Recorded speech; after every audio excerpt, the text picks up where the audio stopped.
স্বাধীনতা সংগ্রামীর আশ্রম দখল, দুষ্কৃতী দৌরাত্ম্য, ঘরে তালা। গত মার্চে চাঞ্চল্যকর অভিযোগ ওঠে কসবায়। নিউজ 18 বাংলায় এই খবর দেখানো হয়। আবাসিকদের দাবি, এখন দুষ্কৃতী দৌরাত্ম্য কমেছে, পুনরুদ্ধার করা হচ্ছে সরলা পূর্ণাশ্রম। কসবার সরলা পূর্ণাশ্রম স্বাধীনতা সংগ্রামীর আশ্রম। এই আশ্রমের সঙ্গে জড়িয়ে নেতাজি সুভাষচন্দ্র বসুর নাম। মার্চে আবাসিকরা অভিযোগ করেন, ঐতিহ্যশালী এই আশ্রমের জমিতে প্রমোটিং এর চেষ্টা চলছে। আশ্রম দখল করে ঘরগুলিতে তালা লাগিয়ে দেওয়া হয় বলেও অভিযোগ। একাধিকবার এই খবর দেখানো হয় নিউজ 18 বাংলায়। আবাসিকদের দাবি, একটু একটু করে এই আশ্রম পুনরুদ্ধার করা হচ্ছে। কয়েকটি বন্ধ ঘরের তালা খুলেছে। বাড়ছে আবাসিকদের যাতায়াত। শনিবার আশ্রমের বন্ধ হয়ে যাওয়া তাঁত ঘরের উদ্বোধন করা হয়। টিন কভার করার পরে আমরা অনেকটা এগোতে পেরেছি। এই যে বড়ি দেয়া, তারপরে পাঁপড় তৈরি করছে, হাতের কাজ করছে, কাঁথা তৈরি করছে। আমাদের নতুন পরিকল্পনা হচ্ছে, এই যেমন তাঁত ঘরটা বন্ধ হয়ে গেছিল, এইবার আমাদের তাঁত ঘরটা চালু করা। সেলাই অলরেডি হচ্ছে, সেলাইয়ের ক্লাসে মেয়েরা কাজ করছে এবং তারপরে গয়নাগাটি তৈরি হচ্ছে। 1929 সালে হিন্দু বিধবাদের জন্য আশ্রম তৈরি করেন বেণীমাধব দাস। বেণীমাধব দাস ছিলেন নেতাজি সুভাষচন্দ্র বসুর শিক্ষক। তিনি প্রথমে বাড়িতেই আশ্রম চালু করেন। তারপর সুভাষচন্দ্র বসুর উদ্যোগে কসবায় আশ্রমের জন্য জমি পান। আশ্রম দেখাশোনা করতেন বেণীমাধব সরলার দুই মেয়ে কল্যাণী এবং বীণা। তারা ছিলেন স্বাধীনতা সংগ্রামী। মার্চে ঐতিহ্যশালী এই আশ্রমই দখলের অভিযোগ ওঠে। আবাসিকদের মারধর করা হয় বলেও দাবি করা হয়। সেই খবর দেখানো হয় নিউজ 18 বাংলায়। তৎপর হয় কসবা থানা, সরব হয় রাজ্য মহিলা কমিশন। আবাসিকদের দাবি, এরপর থেকে ছবিটা বদলেছে। পুনরুদ্ধার করা হচ্ছে সরলা পূর্ণাশ্রম। শনিবার বন্ধ তাঁত ঘরের উদ্বোধন হয়। মহিলাদের উপর অত্যাচার যেভাবে বাড়ছিল, সেইটা আপনাদের ইনভলভমেন্টের পর ডেফিনেটলি অনেকটাই কমেছে। এবং অধিগ্রহণের ব্যাপারটা, যেটা টোটালি হাতের বাইরে চলে গেছিল, আমাদের নতুন কাজকর্ম শুরু হতে চলেছে এবং কাজকর্ম শুরু হয়ে গেছে। যে সরলা পূর্ণাশ্রমের সঙ্গে জড়িয়ে রয়েছে স্বাধীনতা সংগ্রামের ইতিহাস, সেই আশ্রম ফের কিছুটা অংশ পুনরুদ্ধার করতে পেরে যথেষ্ট খুশি আবাসিকরা। নিউজ 18 বাংলায় খবর আমরা সম্প্রচার করেছিলাম, আর তারপরে যখন তারা ফের একবার তাদের এই তাঁত ঘরকে তারা চালু করছেন, তারাও যথেষ্ট আশাবাদী।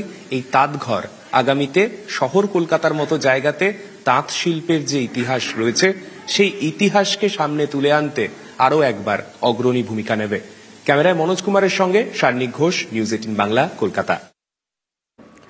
বিহারে ট্রায়াল রান, বাংলায় ফাইনাল। এসআইআর নিয়ে বিস্ফোরক সমাজকর্মী যোগেন্দ্র যাদব। এসআইআর এ বিহার টেস্টিং গ্রাউন্ড ছিল বলে দাবি। এসআইআর শুধু বাংলার জন্যই তৈরি বলে দাবি যোগেন্দ্র যাদবের। पहले दिन से मेरी मान्यता थी कि ये एसआईआर मूलतः बिहार के लिए नहीं था। बिहार तो केवल टेस्टिंग ग्राउंड था। ये स्पेशल इंटेंसिव रिवीजन मूलतः बंगाल के लिए बना था। নামবাদে পশ্চিমবঙ্গ 1 নম্বর হওয়ার আশঙ্কা। এসআইআর নিয়ে বিস্ফোরক সমাজকর্মী Jogendra Yadav. SIR form fill up না করলেই কোপ, তালিকা থেকে পুরোপুরি নাম বাদ যাবে বলে দাবি। সীমান্তবর্তী এলাকায় বহু নাম বাদের আশঙ্কা প্রকাশ করেছেন সমাজকর্মী Jogendra Yadav. But in Bengal, stage 2 is the real stage, where notices will be sent to, let us say, about 1 crore people of Bihar, Bengal, maybe 2 crore people of Bengal will get notices. This is how two-stage exclusion is going to take place. My fear is, and I really wish I'm proven wrong, my fear is that West Bengal is going to witness the largest ever disenfranchisement in the history of India and perhaps in the history of the world. পশ্চিমবঙ্গে চলছে SIR. অভিযোগ, কাজের চাপে কোথাও অসুস্থ হয়ে হাসপাতালে ভর্তি বিএলও, বেডে বসেই ডেটা এন্ট্রিতে ব্যস্ত। কোথাও বিডিও অফিস থেকে বাড়ি ফিরে অঝরে কান্না বিএলওর।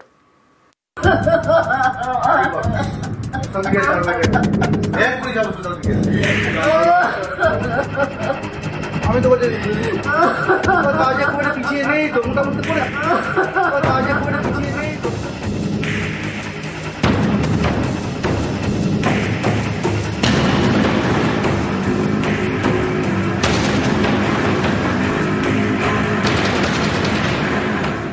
হাসপাতালের বেডে বসে ডেটা এন্ট্রি করছেন বিএলও। এ ছবি উত্তর দিনাজপুরের ইসলামপুরে। চোপড়ার বাসিন্দা মুস্তাফা কামাল চুটিয়াখড় গ্রাম পঞ্চায়েতের 188 নম্বর বুথের বিএলও। অভিযোগ, এসআইআর এর কাজের চাপে শনিবার সকালে অসুস্থ হয়ে পড়েন মুস্তাফা। তাকে ভর্তি করা হয় ইসলামপুর মহকুমা হাসপাতালে। অভিযোগ, কাজের চাপ এতটাই যে হাসপাতালের বেডে বসে ডেটা এন্ট্রির কাজ করেন। সারাদিন বসে থেকে পাগুলো গেছে ফুলে, প্রচন্ড ব্যথা, আর এদিকে শরীর ক্লান্ত হয়ে পড়েছে। এই নিয়ে আমি বাড়িতে আমি রাত 2টা পর্যন্ত কাজ করেছি। শরীর দুর্বল হয়ে যাওয়াতে কাল থেকে আমি আবার চলাফেরা করতে পারি না। এর মধ্যে আমি চাপ দিচ্ছি যে 25 তারিখের মধ্যে আমাদের ফর্ম জমা দিতে হবে। সম্ভব না স্যার, আমি কেন, কেউ দিতে পারবে।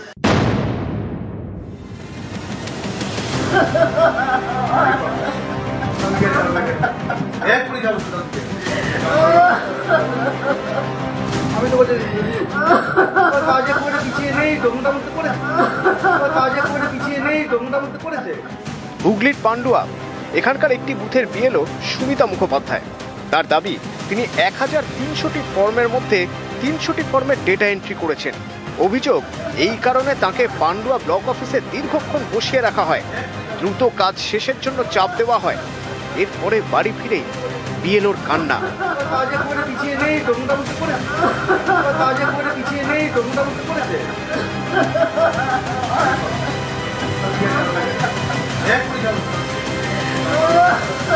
আমার কাজটা ডিলে হয়েছে এই কারণে আমি অ্যাডিশনাল বিএলও পরে পেয়েছি আপনাদের টেকনিক্যাল ফল্টের জন্য। আমার 10 বছর আগে থেকে অ্যাক্সিডেন্ট হয়েছিল। এই অ্যাক্সিডেন্টের পর থেকে কিন্তু আমার নিউরোসাইকিয়াট্রিস্টকে দেখাতে হয়, মেডিসিন নিতে হয়। এত কিছু মেডিসিন নেওয়ার পরও কিন্তু আমি এই কাজ থেকে অব্যাহতি চাইনি। সুপারভাইজার বললেন ওনাকে ছেড়ে দিন, উনি অসুস্থ। তা সত্ত্বেও কিন্তু এই ব্যাপারটা ডিলে করলো ওরা, যার জন্য আমি বাড়িতে এসে আমি খাবারটুকু খেতে পারি। আমাকে পরিবারের লোকেরা খাবারটা খেয়ে মেডিসিনটা দেওয়ার চেষ্টা করেছে।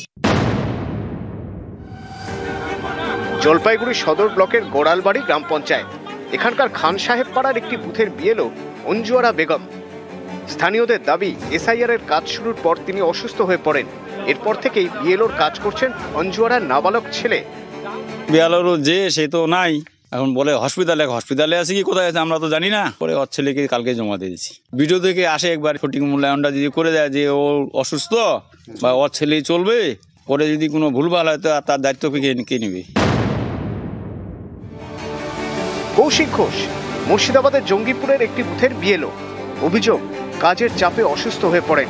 তাকে ভর্তি করা হয় হাসপাতালে। মাথায় ব্যথা, বুকে ব্যথা এবং হার্টবিট বেড়ে যায়। ওই সঙ্গে সঙ্গে আমরা কাজ করতে করতে বাড়িতেও অসুস্থ হয়ে একদম সেন্সলেস হওয়ার মতো অবস্থা। মাথায় জল দিয়ে আমরা সঙ্গে সঙ্গে ডাক্তারবাবুকে নিয়ে আসি। কাজের চাপ কি প্রচণ্ড কাজের চাপ। নিউজ 18 বাংলা।